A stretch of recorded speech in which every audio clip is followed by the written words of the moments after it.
So I read your guys' comments, I saw your reactions to the hot takes video, and you guys wanted more. So here we go. I got 5 more horror hot takes for you.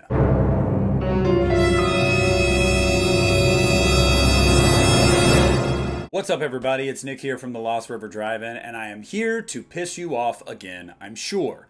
A lot of you guys in the comments section really dug that horror hot takes video, and you guys wanted to see more of it. And who am I to deny the people what they want to see? So I'm going to come out swinging with this one. My first hot take, Halloween 2018 is the weakest of the David Gordon Green trilogy. Now, a lot of you guys are probably already mad because you say, oh, the story, it's just the best. It's the most concise. I mean, look, we all have our opinions with that, and that's fine. I respect it. But to me, it's the weakest because it is a rehash of what we had seen done so many times before in so many ways. Halloween 2, light version. Halloween H2O, light version. You go ahead and name it. I've seen it done with this series. Halloween didn't really break into its own in the David Gordon Green trilogy until we got into Halloween Kills. Now, a lot of people preferred Halloween 2018 because, yes, it was more story and character driven. I will totally agree with that. The difference is, I feel like the story we get is just recycled. And the characters, again, recycled. Things that are kind of a stretch to believe, or motivations that you're kind of like, I don't know if those two add up. There's a lot about the first movie in this trilogy that I just feel like is almost lackadaisical and just kind of subpar. Halloween Kills really kicked it into full gear. It was like, nah, screw the story. We really don't care. Let's kill a ton of people. Let's up the atmosphere. The atmosphere is way better in Kills. Cinematography, way better. Effects, way better. Kills, way better. Michael Myers, probably never been more badass than he is in Halloween Kills. The music, way better, in my opinion. But again, Halloween 2018 score is freaking great, I won't lie. Everything about Halloween Kills is just so much more fun. Also, we finally got the Myers house, and it was a great replication of that. We also got the comedy that was in 2018 was toned back, and when it was used, it actually worked in this movie. It wasn't about, peanut butter on And you guys know how I feel about Halloween Ends. I love that movie. That movie is story driven, is character driven, and it's things we hadn't seen before in the Halloween franchise, or really hadn't delved into deep enough into the franchise. It's not about 18 being more story and character driven. It's that, again, I've seen it before. If you're going to do that, give me something different. So I think that 2018 is the weakest in the trilogy, and as the years go on, it actually drops lower and lower for me in the franchise. My next hot take, the Saw franchise is way better than it gets credit for. Saw always gets lumped into that torture porn era. And it really pisses me off because Saw didn't start that way. Now, sure, some of the later sequels definitely kind of leaned into that a little bit more. Less story, more gore, traps, and pain. But the series started off saying something. It started off wanting to surprise you. It started off wanting to make you think and wanting you to question morals. There was a lot about these first few movies that were actually really poignant and powerful. And I feel like because it's such a long-running franchise, so many people have just written it off and never really given it the chance or the respect that it deserves.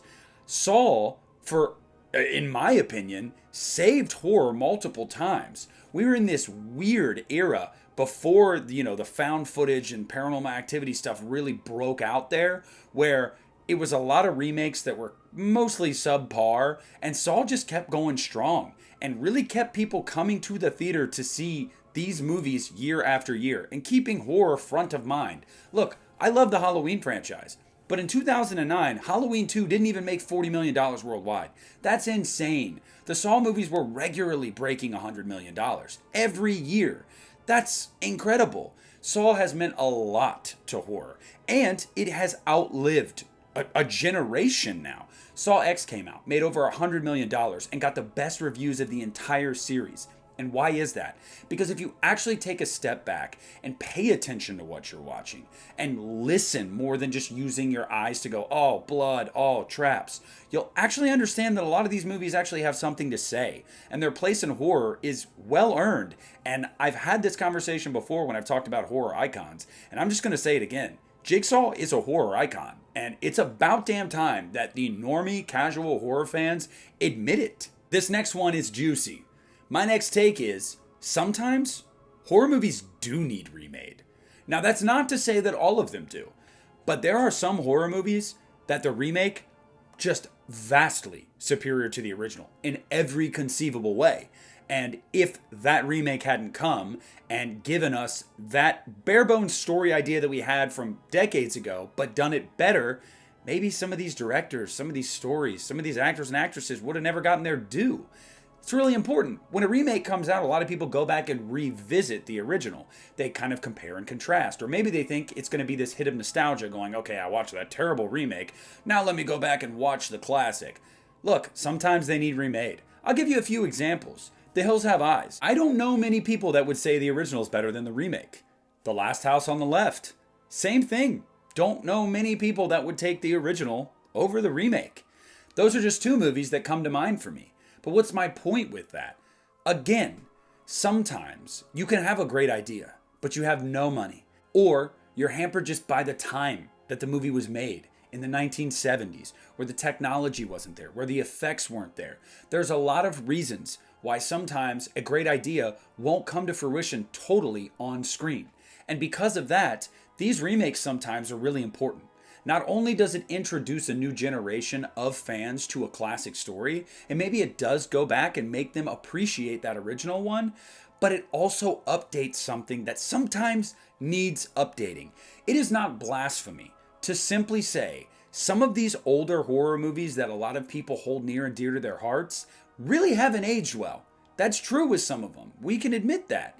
And I just feel like nobody loses if you can make a remake that is on the level of the original at the very least. But everybody wins if it's better. This one's gonna make some people want to rip their hair out. That's fine. The next hot take, Rob Zombie is a really good director. Now, when I say that, you might be taking everything into account about the man. Writing, music career, personal life, whatever. That's fine if that's your prerogative.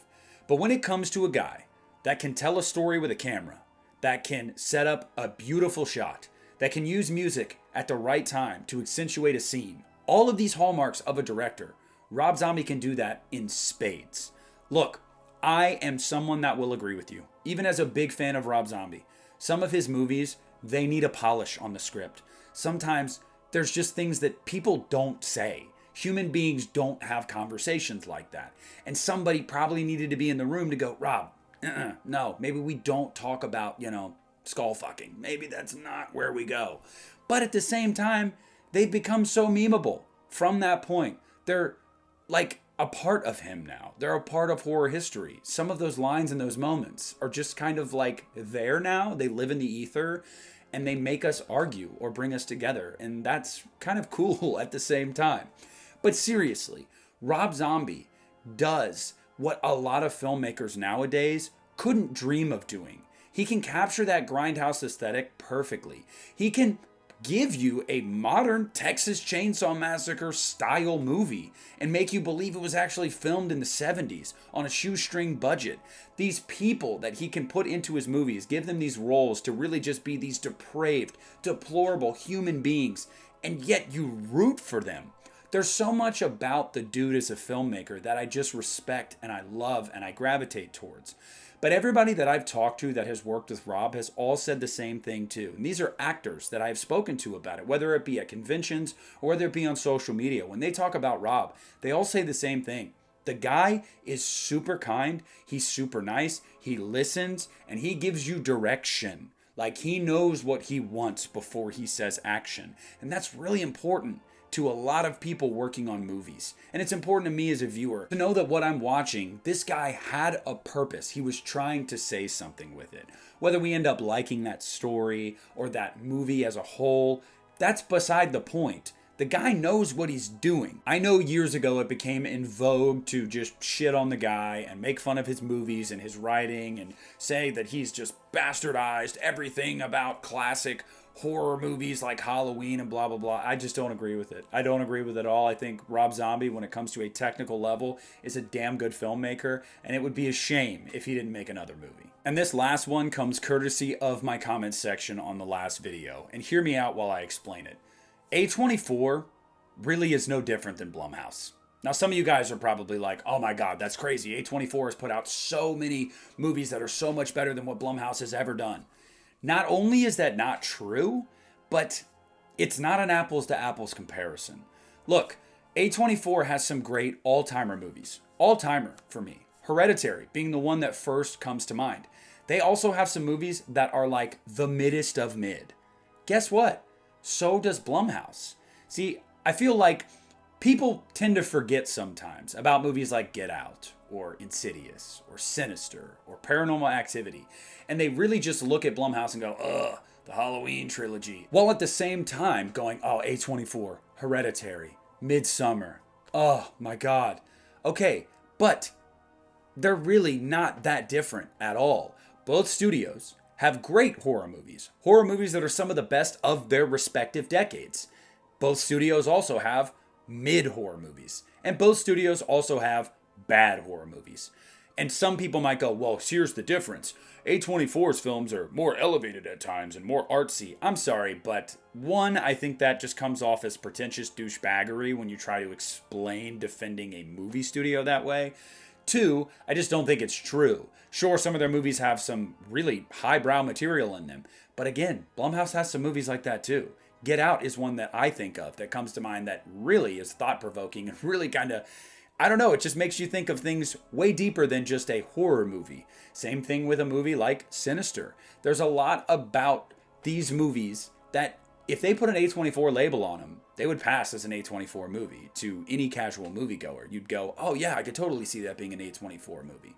And I just feel like the perception has been warped because of social media, not because of the studios themselves. Both studios, I think, do great work, and I hope they continue doing what they're doing. They're not going to hit on everything. That's fine. They're not going to miss on everything either. So keep taking shots.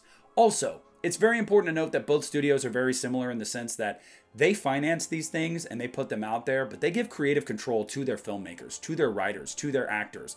They're not stepping on people's toes throughout the process. A lot of people have that misconception about Jason Blum, and it's just quite frankly not true.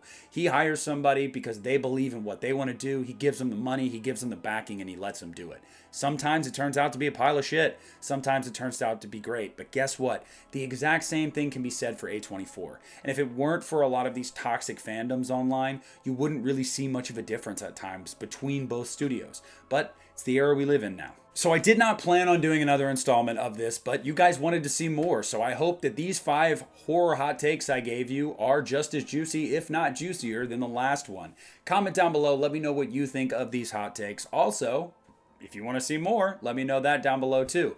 Please leave a like on this video. Subscribe to my channel if you have not already. And this is Nick at the Lost River Drive-In, and I'm pulling out.